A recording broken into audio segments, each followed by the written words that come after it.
पाकिस्तान की आवाज़ बन रहे हैं, वो हमारी आवाज़ है। मेरा बस एक छोटा सा ये सवाल था कि आज भी आपको उतना ही प्रेशर है जो अरशद शरीफ साहब शहीद के टाइम पे था,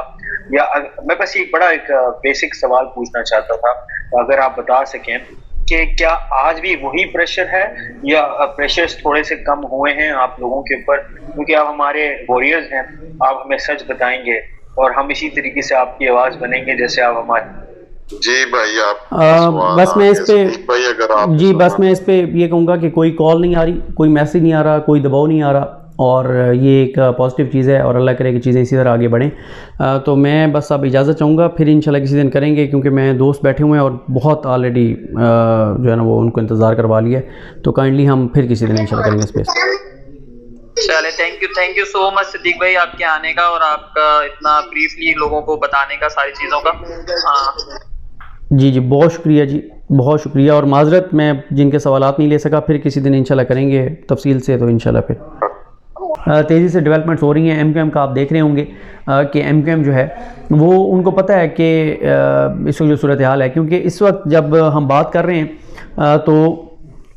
13 जनवरी है, यानी 14 जो है वो शुरू होने वाली है। इस वक्त 11 बजे का टाइम है, तो 24 घंटे से ज़्यादा नहीं है आसिफ अली जरदारी और शहबाज शरीफ के पास और मौलाना फजल रहमान के पास, क्योंकि MQM कहती है कि हमें किसी सूरत में हमें इलेक्शन में नहीं जाना, बल्दियाती इलेक्शन में नहीं जाना। अगर बल्दियाती इलेक्शन इन्होंने मुलतवी करा दिए तो MQM साथ रहेगी, वरना MQM के पास इसके अलावा कुछ चारा नहीं है कि MQM अलग हो जाए। और एक ऐसे वक्त में जब शहबाज शरीफ से अपने पार्टी के कुछ लोग नाराज़ हैं, टोटल 13 लोग हैं जो PTI के पास रिपोर्ट है कि नाराज़ हैं। अच्छा, अब इसमें बड़ा मुश्किल होगा शहबाज शरीफ के लिए, अगर इस्टेब्लिशमेंट न्यूट्रल रही तो बड़ा मुश्किल होगा शहबाज शरीफ के लिए एतमाद का वोट लेना। और ये मैं थोड़ा सा भी मैंने देखना भी है, मैं ऑफिस ही बैठा था अभी, और ये देखना है, क्योंकि मेरी जो अंडरस्टैंडिंग है वो यही है कि अगर शहबाज शरीफ एतमाद का वोट ना ले सके तो असम्बली तहलील हो जाएगी, यहाँ पर रन ऑफ इलेक्शन जो है वो नहीं होगा। तो ये इस वक्त जो है वो सूरत हाल है। तो चीज़ें तेज़ी से बदल रही हैं। जो इमरान खान को ये लगाना चाहते थे दीवार के साथ, खुद दीवार से लग गए हैं, बंद गली में पहुंच चुके हैं और इनको समझ नहीं आ रही है। आप देखें ना कि कितनी शर्मनाक बात है कि कल रात को बिलावल साहब जो हैं वो स्पेशल त्यारे से वहाँ पहुँचे, कराची पहुँचे। रात को काबीना का इजलास हुआ, और किस लिए हुआ कि जनाब वो किसी तरह से ना हमें ये इलेक्शन मुलतवी करने हैं, वरना MQM नाराज़ हो जाएगी। जब मीरपुर ख़ास में 7-8 बच्चों का वालिद आटा लेते हुए उसकी जान चली गई, तो क्या उस वक्त काबीना का इजलास हंगामी नहीं होना चाहिए था? क्या सिंध के जो हालात हैं, जो इस वक्त कराची के अंदर जो स्ट्रीट क्राइम्स हैं, हर 2 दिन में एक जान जा रही है, एक जान जा रही है हर 2 दिन में, और पिछले साल हर 3 दिन में एक कराची के शहरी की जान गई है स्ट्रीट क्राइम्स में। और इस वक्त जो कराची के अंदर बदतरीन स्ट्रीट क्राइम्स की सूरत हाल है, क्या उसके ऊपर काबीना का इजलास नहीं होना चाहिए था कि सिक्योरिटी के क्या मामलात हैं, जो ये सेफ सिटी वाले पैसे सारे खा गए हैं, उसके ऊपर नहीं होना चाहिए कि यार ये कैमरे लगाएं, चीज़ें सिक्योरिटी बेहतर करें और पुलिस को उसके काम पे लगे रहने दें और करने दें। तो बात यह है कि इस वक्त इनका फोकस जो है वो अपने इक़्तिदार बचाने पे है। यही वजह है कि आप देख रहे हैं आपके सामने सूरत हाल, मुआशी सूरत हाल आपके सामने है। LCs खुल नहीं रही, जान बचाने वाली अदवियात की कमी है, आटे का बहरान आपके सामने है, मुर्गी की कीमत कहाँ पे गई आपके सामने है, दालें महंगी होना शुरू हो गई आपके सामने है, आटे के लिए लोग लाइनों में लगे हुए हैं वो आपके सामने हैं, घी जो है उसका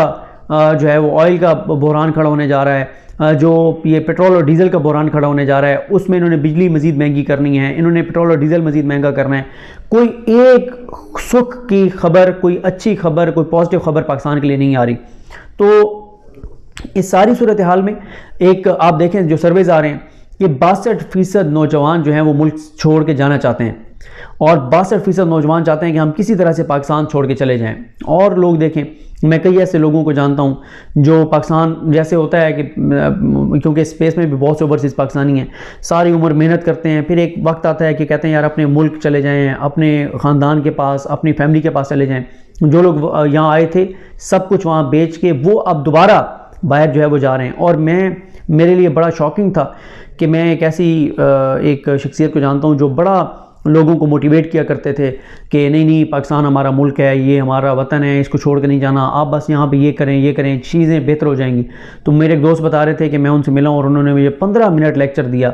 कि किसी तरह से पाकिस्तान से चले जाओ अगर तुम आगे अपने बच्चों के लिए कोई बेहतरी चाहते हो तो। और फिर आप इंडिया की रिपोर्टिंग देख लें पाकिस्तान के ऊपर जो वो कर रहे हैं, रोटी के ऊपर, आटे के ऊपर, वो जो यहाँ पे 1667 सीटें थी और 20-25 हज़ार नौजवान बैठ के और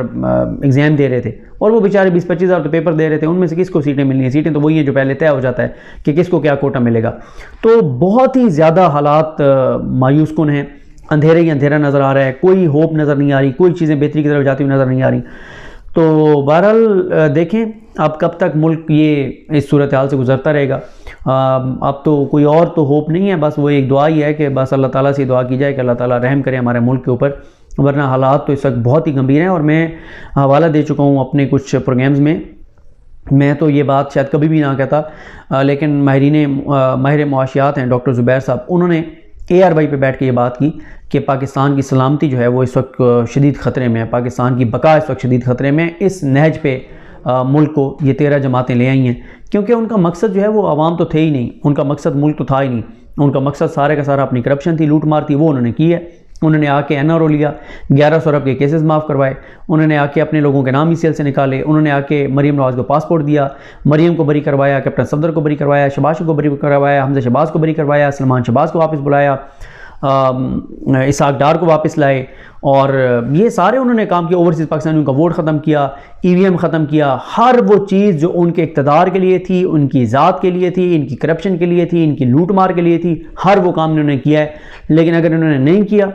तो वो इन्होंने आवाम के लिए कुछ नहीं किया, और हालात जो है वो इस वक्त बहुत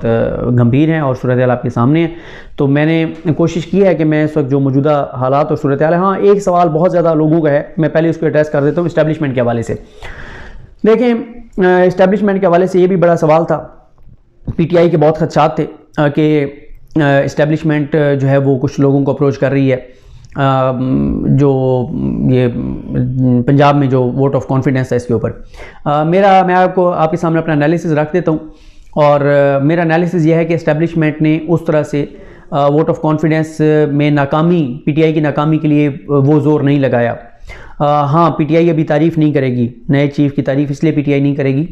क्योंकि वो ये नहीं चाहते कि वो पहले ही बड़ी तारीफ़ें कर दें और बाद में कुछ चीज़ें हों तो फिर उनके ये बयान चलें तो आप तो बड़ी तारीफ़ें कर रहे थे। वही जिस तरह से कुछ पहले बयान इमरान खान ने तारीफ़ें की और बाद में वो कहते हैं जी आज आप ये कहते हैं, उस वक्त आप ये कहते थे, इसलिए PTI बहुत मोहतात है।